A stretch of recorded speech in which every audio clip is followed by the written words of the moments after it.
Hello मेरा बच्चों, स्वागत है आपका अपने यूट्यूब चैनल जिंद्राज कोचिंग क्लास में। तो चलिए बेटा स्टार्ट करते हैं आज क्लास। आज हम आपको बताएंगे क्लास 10th 2025 का अनसॉल्व्ड पेपर, जिसकी क्वेश्चन नंबर हम 21 के साथ करवा चुके हैं पार्ट। जो लोग मेरे चैनल पर नए हैं, चैनल से जुड़ना चाहते हैं, तो मेरे चैनल को सब्सक्राइब कीजिए बेटा। साथ में बेल आइकन को जरूर प्रेस कीजिएगा, क्योंकि इसमें आप ही का फायदा कि जब हम वीडियो को अपलोड करेंगे तो रैपिड फायर के साथ आपको नोटिफिकेशन मिलेगी। अगर आप पुराने स्टूडेंट हैं तो वीडियो को ज्यादा शेयर करिए अपने फ्रेंड सर्कल में। बेटा टाइम ना वेस्ट करते हुए स्टार्ट करते हैं आज की क्लास। उससे पहले हम कुछ आपको सुनाना चाहते हैं। कहते हैं देखोगे सपने तो बेटा सपने खो दोगे, देखोगे सपने तो सपने खो दोगे, अभी भी जमीन उपजाऊ है बेटा, उगेगा वही जो आप बो दोगे। तो चलिए स्टार्ट करते हैं। क्वेश्चन क्या दिया है, सिद्ध कीजिए। क्या दिया है क्वेश्चन में, सिद्ध कीजिए कि दो संकेंद्रीय वृत्तों में बड़े वृत्त की जीवा जो छोटे बड़े वृत्त की जीवा जो छोटे वृत्त को स्पर्श करती है, स्पर्श बिंदु पर समद्विभाजित होती है। जो हमको बताना है कि जो बड़े वृत्त की जीवा है, अगर वो छोटे वृत्त को स्पर्श करती है, स्पर्श रेखा यानी स्पर्श करना में स्पर्श करती है, तो जब स्पर्श करती है तो स्पर्श जो बिंदु है, स्पर्श बिंदु पर समद्विभाजित होती है या नहीं होती। तो यही हमको क्या करना है, सिद्ध करना है। तो सबसे पहले क्या ले लेंगे बेटा, वृत्त ले लेते हैं। दो व्रत ले लेते हैं। कितने व्रत ले लेते हैं, दो व्रत ले लिए। ये यहाँ पे नहीं बनाएंगे, ये यहाँ पे बना लेंगे।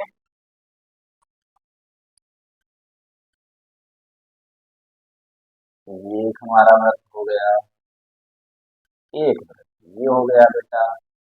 ठीक है, अब हमको स्पर्श रेखा खींचनी है। क्या खींचनी है, स्पर्श रेखा खींचनी है। बड़े व्रत के द्वारा छोटा बड़ा व्रत जो छोटे व्रत की स्पर्श रेखा है। देखो बताया नहीं गया कि दो संकेंद्रीय वृत्तों में बड़े व्रत की जीवा जो इसकी जीवा है बड़े व्रत की, छोटे व्रत को स्पर्श करती है। यानी बड़े व्रत की जीवा छोटे व्रत को स्पर्श करती है, स्पर्श करवा देते हैं। बड़े व्रत की जीवा छोटे व्रत को स्पर्श करती है, यानी ये क्या कर रही है, स्पर्श कर रही है। ठीक है, स्पर्श रेखा क्या होती है बेटा, वह रेखा जो परिधि को सिर्फ केवल सिर्फ या केवल एक ही बिंदु पर स्पर्श करती है, स्पर्श रेखा कहलाती है। ठीक है, अब तो क्या ले लेते हैं, इसका हम केंद्र ले लेते हैं। ठीक है, इसको इससे मिला देते हैं, अभी नाम दे देंगे बेटा। अब देखते जाइए। ठीक है बेटा, अब इसको हमने नाम दे दिया ए, ये बी। ये हमारी क्या है, बड़े वृत्त की जीवा जो छोटे वृत्त को क्या कर रही है, स्पर्श कर रही है। कहाँ पर, बिंदु पी पर स्पर्श कर रही है। ये इसका क्या है, केंद्र है। केंद्र इसका बेटा क्या है, ओ है। केंद्र इसका क्या है बेटा, ओ है। तो हमको बतानी है बेटा स्पर्श रेखा क्या होती है। तो स्पर्श रेखा के बारे में थोड़ा सा लिख देते हैं। चलिए हल करेंगे यहाँ पे। क्या करते हैं, हल करते हैं। देखिए बेटा,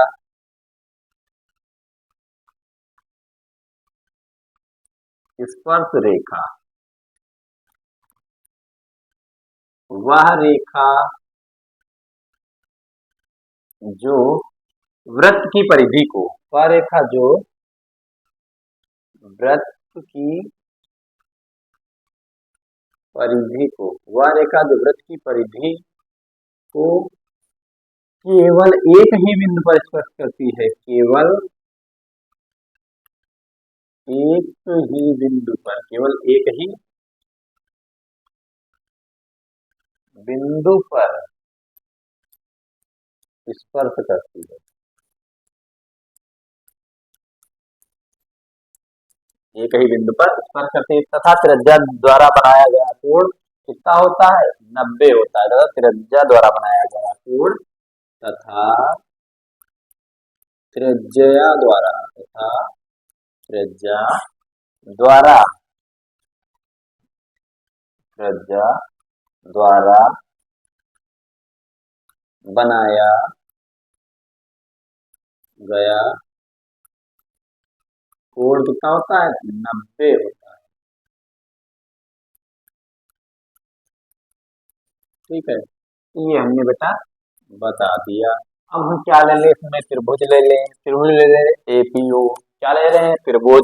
देखिए बेटा, त्रिभुज ए पी ओ व त्रिभुज बीपीओ, क्या बी बीपीओ में, बीपीओ में ओ ए ओ बी क्या है, बड़े वृत्त की त्रिज्याएं हैं। ए और बी ओ क्या है, बड़े वृत्त की त्रिज्याएं हैं। लिख देंगे ओ ए बराबर ओ बी क्या है, बड़े वृत्त की त्रिज्या है। बड़े वृत्त की त्रिज्या,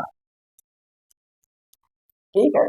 फिर बेटा ओपी या पीओ, पीओ क्या है, दोनों में कॉमन है, यानी पीओ बराबर पीओ क्या है, उभयनिष्ठ है। क्या है बेटा, उभयनिष्ठ में होता है, कॉमन है, उभयनिष्ठ,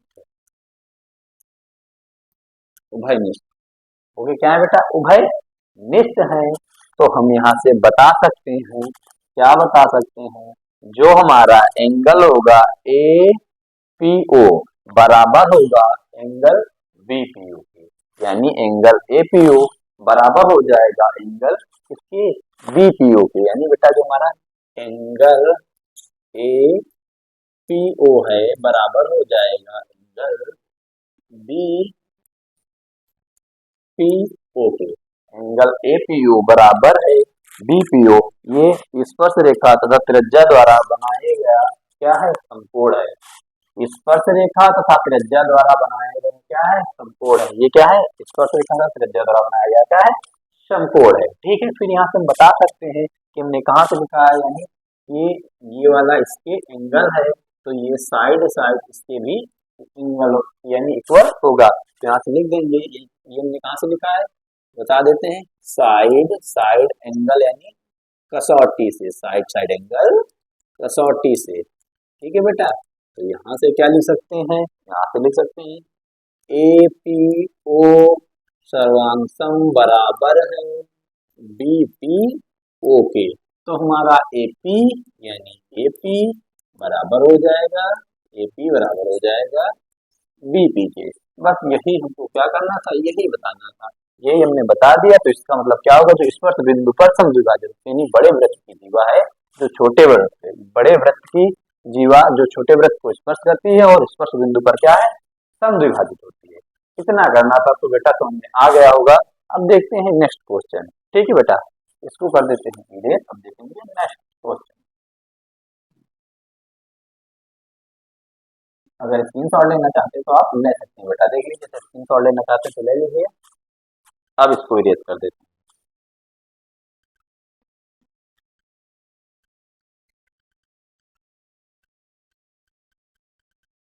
ओके बेटा, इसको इरेज कर देते हैं। अब बड़ा वाला उठाएंगे तो पूरा इरेज हो जाएगा। चलिए, सामने आ गया होगा। नेक्स्ट क्वेश्चन की है, बारी नहीं करेंगे इसके साथ कोई यारी। ठीक है, तो कमेंट में लिख देना है जय महाकाल, जल्दी से लग गया सवाल, नहीं तो पेपर में हो जाएगा बवाल। बवाल नहीं होगा बेटा, लगवाते हैं सवाल, उड़ाते हैं वन बाय वन क्वेश्चनों का गर्दा। क्वेश्चन नंबर गा में दिया है, चित्र में, चित्र में, ठीक है, चित्र में यदि एल एम समांतर है किसके बेटा, सी बी के, और एल एन समांतर है किसके, सी डी के हो, तो सिद्ध कीजिए A M upon B M equal होगा ए एन अपॉन में डी। ये हमको क्या करना है, सिद्ध करना है। तो फिर उससे पहले हम आपको कुछ बताते हैं। क्या बताते हैं, थेल्स थ्योरम बताते हैं। थेल्स पर में क्या होती है, थेल्स पर में क्या हमारी कहती है, थेल्स पर में क्या कहती है, हमने ए ले लिया, ये बी ले लिया, ये सी ले लिया, ये कॉलम डाल दिया, डी और ई डाल दिया।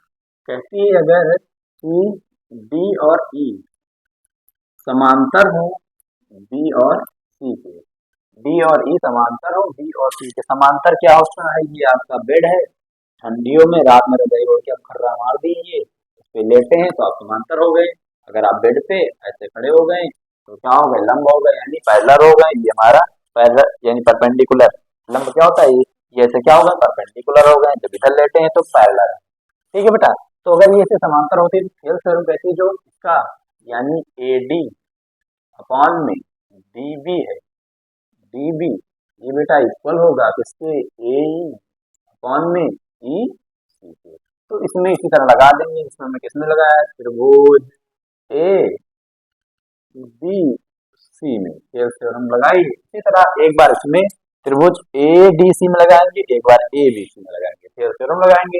इसमें देखेंगे एक साइड इक्वल हो जाएगी, दो इक्वेशन बना लेंगे, फिर इसको प्रूव कर देंगे। ठीक है बेटा, तो देखिए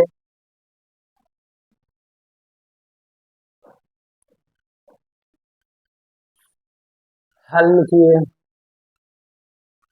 अब त्रिभुज क्या ले रहे हैं, त्रिभुज बेटा हमने लिया ए डी सी। क्या लिया, त्रिभुज ए डी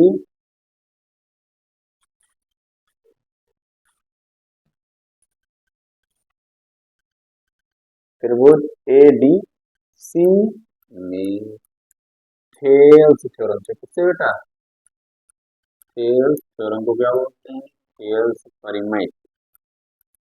थेल्स परिमेय से हमने क्या बताया बेटा, जो हमारा एल एन है, क्या है, एल एन है, एल एन है, समांतर है सी और डी के, सी और डी के। तो हम क्या लिख सकते हैं, लिख सकते हैं फिर ए एल अपॉन में एल सी हो जाएगा, एल सी हो जाएगा, यानी ए एल अपॉन में एल सी हो जाएगा, फिर ए एन अपॉन में एन डी हो जाएगा, ए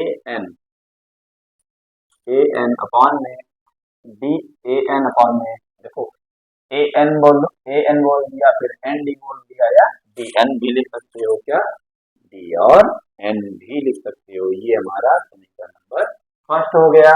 फिर अब हम लेंगे त्रिभुज ए बी सी लेंगे। कौन सा त्रिभुज, ए बी सी में, त्रिभुज त्रिभुज ए बी सी में, त्रिभुज ए बी सी में जो हमारा बेटा एल एम है, क्या एल एम है, समांतर है सी बी के, किसके, एल एम समांतर है सी और बी के, किसके, सी और बी के। तो यहाँ से हम क्या लिख सकते हैं, ए एल, यानी ए एल अपॉन में एल सी इक्वल में हो जाएगा बेटा ए एम अपॉन में M B, A M upon में एम बी हो जाएगा। इसको इक्वेशन नाम सेकंड है।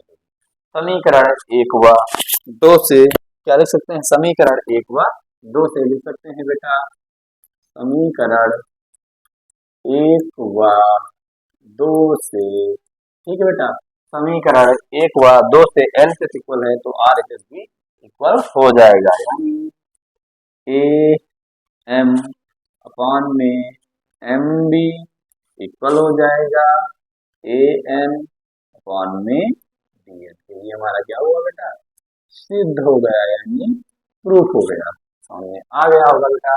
अगर ये मेरी क्लास की थी तो वीडियो को लाइक कीजिएगा, अगर आप चैनल पर पहली बार आए तो बेटा सब्सक्राइब कीजिएगा, साथ में हमें कमेंट करके जरूर बताएं आपको वीडियो कैसी लगी। तो बेटा मिलते हैं नेक्स्ट क्लास में वीडियो देखने के लिए, धन्यवाद, थैंक्स फॉर वॉचिंग दिस।